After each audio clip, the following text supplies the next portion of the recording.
ಸಪ್ತರ್ಷಿ ಸಮರ್ಪಣ್ YouTube ಚಾನಲ್ಗೆ ಎಲ್ಲರಿಗೂ ಸ್ವಾಗತವನ್ನು ಕೋರ್ತಾ ಇದ್ದೀನಿ.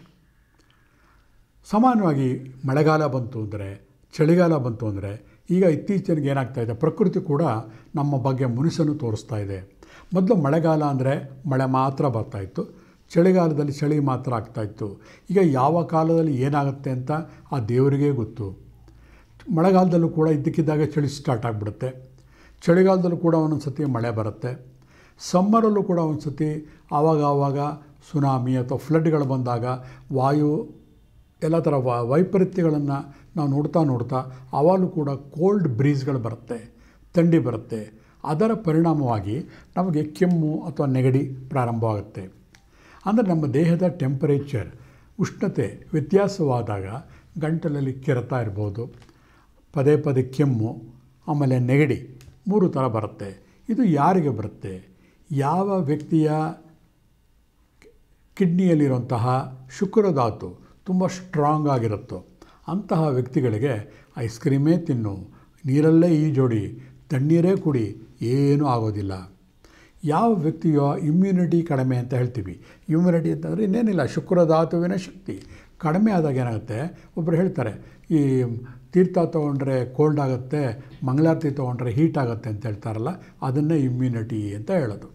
ಹಾಗಾದ್ರೆ ಏನು ಮಾಡಬೇಕು? ಪದೇ ಪದೇ ಕೆಮ್ಮು ಬರ್ತಾ ಇರುತ್ತೆ, ನೆಗಡಿ ಆಗ್ತಾ ಇರುತ್ತೆ, ದೇಹದ ಉಷ್ಣತೆಯನ್ನು ಜಾಸ್ತಿ ಮಾಡಬೇಕು. ಕೋಲ್ಡ್ ಆಗಿಬಿಟ್ಟಿರುತ್ತೆ, ಕೋಲ್ಡ್ ಆದ ತಕ್ಷಣ ಏನು ಮಾಡುತ್ತೆ, ಫಸ್ಟು ತೋರಿಸೋದೇ ನಮ್ಮ ಗಂಟಲಲ್ಲಿ. ಕಾರಣ, ನಮ್ಮ ದೇಹದಲ್ಲಿ ಕತ್ತಿನ ಭಾಗದಲ್ಲಿ ಥೈರಾಯ್ಡ್ ಗ್ಲ್ಯಾಂಡ್ಗಳಿವೆ. ನಮ್ಮ ದೇಹದ ಎಲ್ಲ ಗ್ರಂಥಿಗಳ ಗ್ರಂಥಿ ಆ ಥೈರಾಯ್ಡ್ ಗ್ಲ್ಯಾಂಡ್. ಆ ಥೈರಾಯ್ಡ್ ಗ್ಲ್ಯಾಂಡ್ ಏನಾದರೂ ಸ್ವಲ್ಪ ಎಫೆಕ್ಟ್ ಆಯಿತು, ಕೋಲ್ಡ್ ಆಯಿತು ಅಂದರೆ ನಮ್ಮ ದೇಹದ ಒಂದು ಬೇರೆ ಬೇರೆ ಜಾಯಿಂಟ್ ಪೇಯ್ನ್ಗಳು ಸ್ಟಾರ್ಟ್ ಆಗಿಬಿಡುತ್ತೆ. ನೋಡಿ, ಗಂಟಲು ಸ್ವಲ್ಪ ಕೆರೆತ ಶುರುವಾಗ್ಬಿಡಲಿ, ಎಲ್ಲ ಜಾಯಿಂಟ್ಗಳು, ನಮ್ಮ ತೋಳುಗಳು, ಮಂಡಿಗಳು, ಬೆನ್ನು ಎಲ್ಲ ನೋವು ಸ್ಟಾರ್ಟ್ ಆಗಿಬಿಡುತ್ತೆ.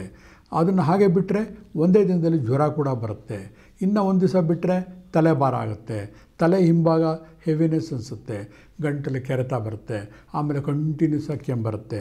ಅದರಲ್ಲೂ 2 ಥರ, ವೆಟ್ ಕಾಫ್ ಆಗ್ಬೋದು ಅಥವಾ ಡ್ರೈ ಕಾಫ್ ಆಗ್ಬೋದು.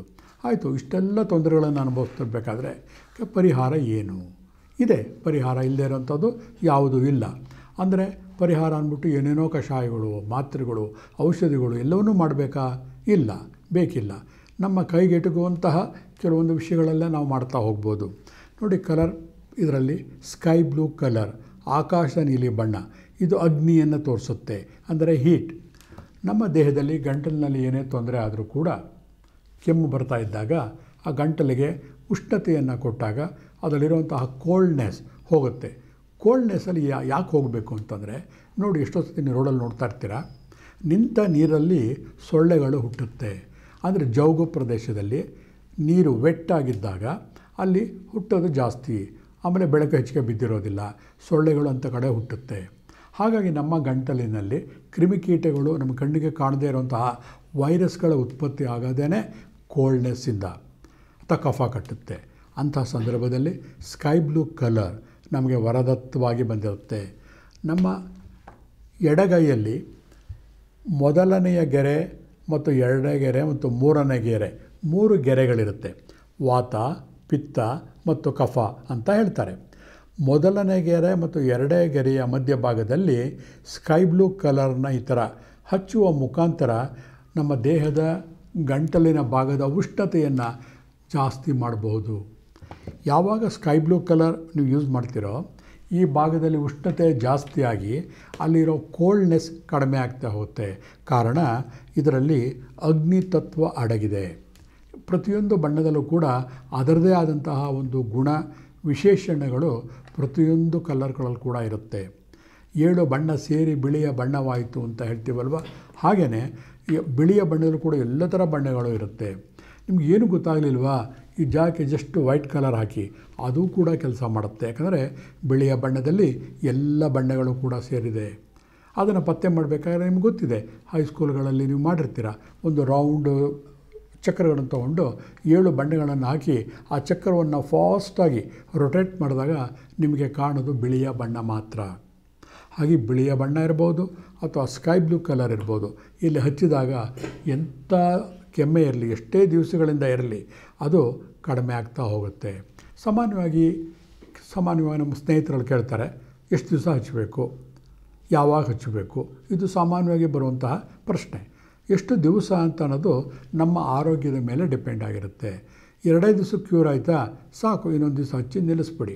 ಗುಣ ಆಗಲಿಲ್ವಾ, ಇನ್ನೊಂದು 4-5 ದಿವಸ ಪ್ರಯತ್ನ ಪಡಿ. ಇದು ಕಲರ್ ಥೆರಪಿ.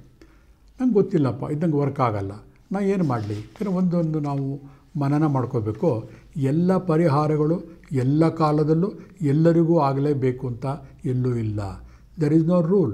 ನಾವು ಒಬ್ರಿಗೆ ಒಳ್ಳೇದಾಯ್ತು ಅಂದ್ಬಿಟ್ಟು ಕೆಲವರು ಕೇಳ್ತಾರೆ, ಅವ್ರಿಗೆ ಒಳ್ಳೇದಾಯ್ತಲ್ಲ, ನಂಗೆ ಒಳ್ಳೇದಾಗಲಿಲ್ಲ, ಬೇಡ. ಯಾಕಂದರೆ ಇನ್ನು ದೇಹದ ಪ್ರಕೃತಿಯೇ ಬೇರೆ ಥರ ಇರುತ್ತೆ. ಹಾಗಾಗಿ ಒಬ್ಬೊಬ್ಬರಿಗೆ ಒಂದೊಂದು ಥರ ಇರುತ್ತೆ. ಜೇನುತುಪ್ಪವನ್ನು ಇಟ್ಕೊಂಡು ಅದಕ್ಕೆ ಈರುಳ್ಳಿಯನ್ನು ಕಟ್ ಮಾಡಿ ಹಾಕಿ ಅದು ಒಂದು ದಿನ ಆದಮೇಲೆ ಸ್ಪೂನಲ್ಲಿ ತೊಗೊಂಡು ತಿಂತಾಯಿದ್ರು ಕೂಡ ಕೆಮ್ಮು ಕಡಿಮೆ ಆಗುತ್ತೆ. ಹಾಗಾಗಿ ಸ್ಕೈ ಬ್ಲೂ ಕಲರ್ ಜೊತೆಗೆ ಜೇನುತುಪ್ಪವನ್ನು ಉಪಯೋಗಿಸ್ಕೊಂಡು ನಿಮ್ಮ ಕೆಮ್ಮನ್ನು ಕಡಿಮೆ ಮಾಡ್ಕೋಬಹುದು.